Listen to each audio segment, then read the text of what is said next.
प्रिय प्रवास हरिओ जी का जो हमने पिछली बार पढ़े थे उससे आगे का अंश में व्याख्या के लिए प्रस्तुत है। आवासों में, सुपरिसर में, द्वार में, बैठकों में, बाजारों में, विपणि सब में, मंदिरों में, मठों में आने ही की न ब्रजधन की बात फैली हुई थी। कुंजों में, उपथ अपथ, वन और वनों में आना प्यारे महर सूत का देखने के लिए ही। कोसों जाति प्रतिदिन चली मंडली उत्सुकों की। ऊंचे ऊंचे तरु पर चढ़े गोप ठोटे अनेकों, गंठों बैठे त्रिषित दृक से पंथ को देखते थे। श्री कृष्ण भगवान जब ब्रज प्रदेश को छोड़कर मथुरा प्रदेश में जाते हैं तो ब्रज प्रदेश में उनकी ही चर्चा रहती थी कि श्री कृष्ण भगवान उस मथुरा से लौटकर वापस क्यों नहीं आए। तो यह चर्चा श्री कृष्ण भगवान के घर पर ही नहीं, यशोदा माता नहीं, राधा नहीं, गोपिकाएं नहीं, संपूर्ण ब्रज प्रदेश में थी। आवासों में जितने भी आवास थे, आवास बने हुए हैं ब्रज प्रदेश में, उन सब में यह घोषणा थी, ये वार्ता होती थी कि श्री कृष्ण भगवान लौटकर क्यों नहीं आए।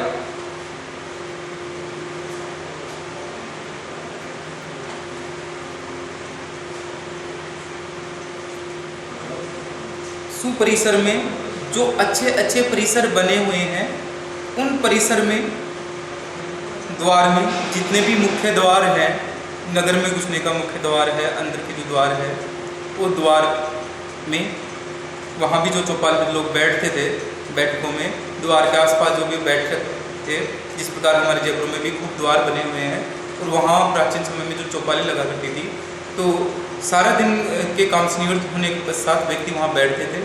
तो उन चौपालों में जो व्यक्ति बैठते थे वो एक ही बात कहते थे, श्री कृष्ण भगवान ब्रज प्रदेश से जो गए हुए हैं, मथुरा से वापस लौटकर क्यों नहीं आए, ब्रज प्रदेश में वापस क्यों नहीं आए। बाजारों में जितने भी बाजार थे, व्यापार के जो केंद्र हैं, व्यापारी केंद्र है बाजार, वहाँ पर विपणि कहते हैं हाट बाजारों को जो कभी कभी लगते हैं। हाट बाजारों में, मंदिरों में, मठों में, और जितने भी मंदिर और मठ है उन सब में एक ही चर्चा होती थी, एक ही बात होती थी कि हमारे प्रिय, हमारे इष्ट श्री कृष्ण भगवान मथुरा से वापस लौटकर क्यों नहीं आए। आने ही की न ब्रजधन के बाद फैली हुई थी। कुंजों में, ओपथ में, बाग में, वनों में, बाग बगीचों में, वनों में, और जितने भी मार्ग है, जो मार्ग ब्रज प्रदेश से मथुरा की ओर जाता है, उस मार्ग के रहने वालों में, सभी में ब्रजधन। देखो यहाँ श्री कृष्ण भगवान के लिए उपमा दी गई है, ब्रज का धन, वो व्यक्ति वहाँ की संपत्ति है, उसके नाम से ब्रज प्रसिद्ध है। तो ऐसे ब्रज के रत्न धन श्री कृष्ण भगवान की बहाती होती थी कि वो मथुरा प्रदेश से लौटकर वापस क्यों नहीं आए।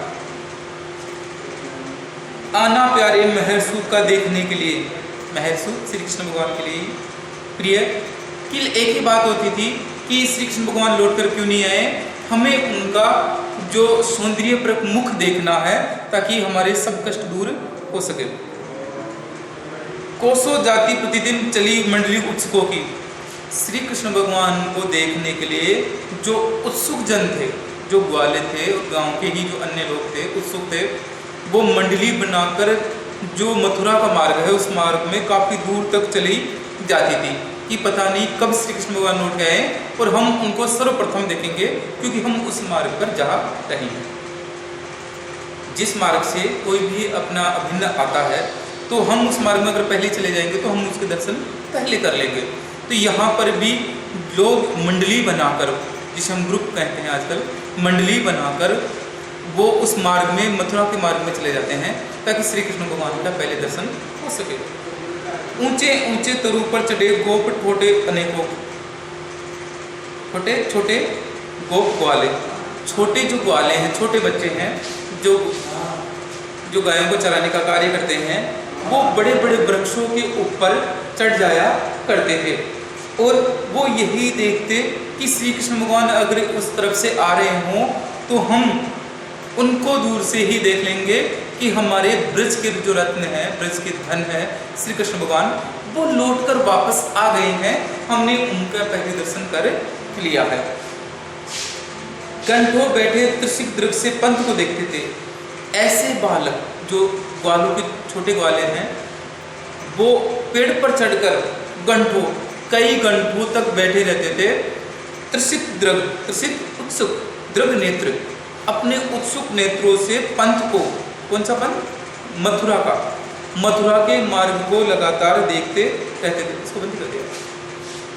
मथुरा के मार्ग को देखते रहते थे।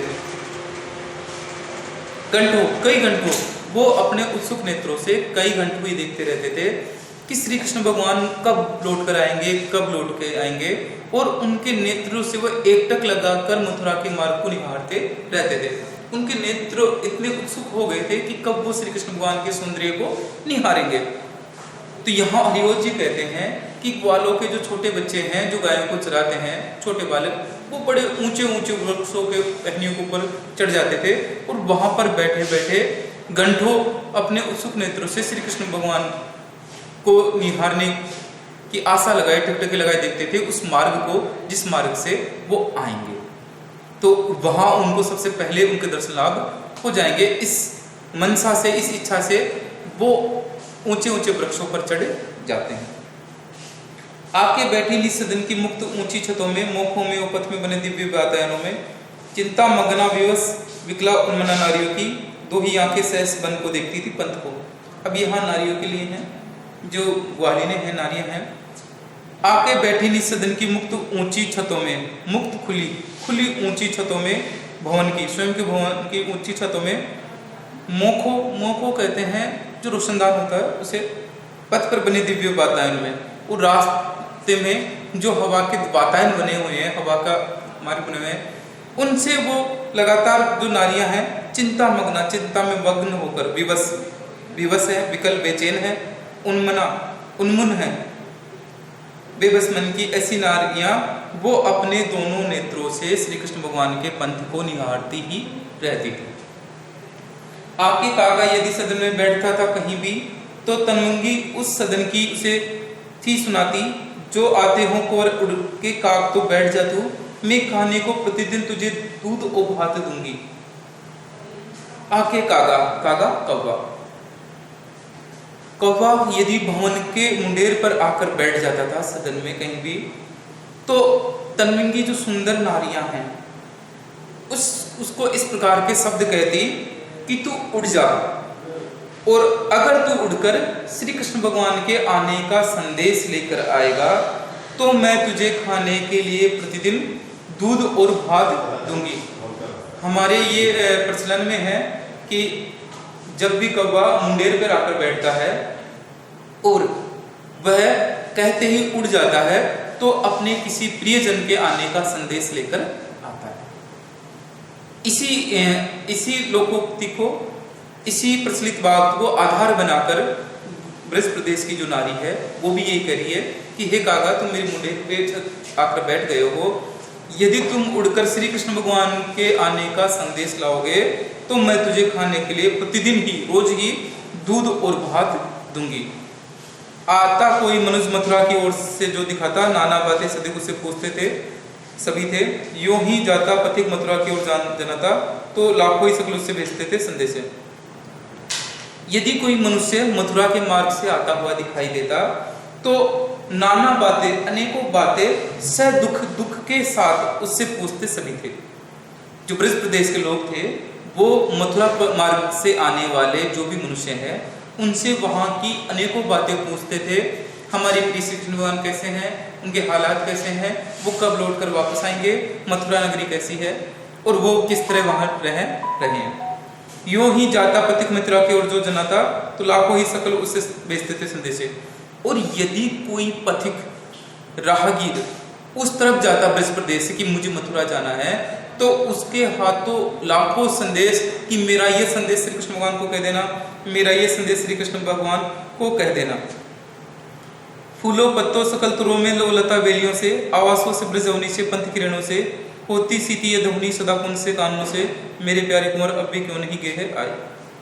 फूलों पत्तों सकल तरह संपूर्ण वृक्षों से, लता बेलियों से, आवासों से, निवासों से, ब्रज अवनी से, ब्रज भूमि से, पंथ की रेणु से और मार्ग की धूल से होती थी सदा ये ध्वनि। एक ही स्वर उठता था सदा कुंज से, कानों से, बाग और बगीचों से भी।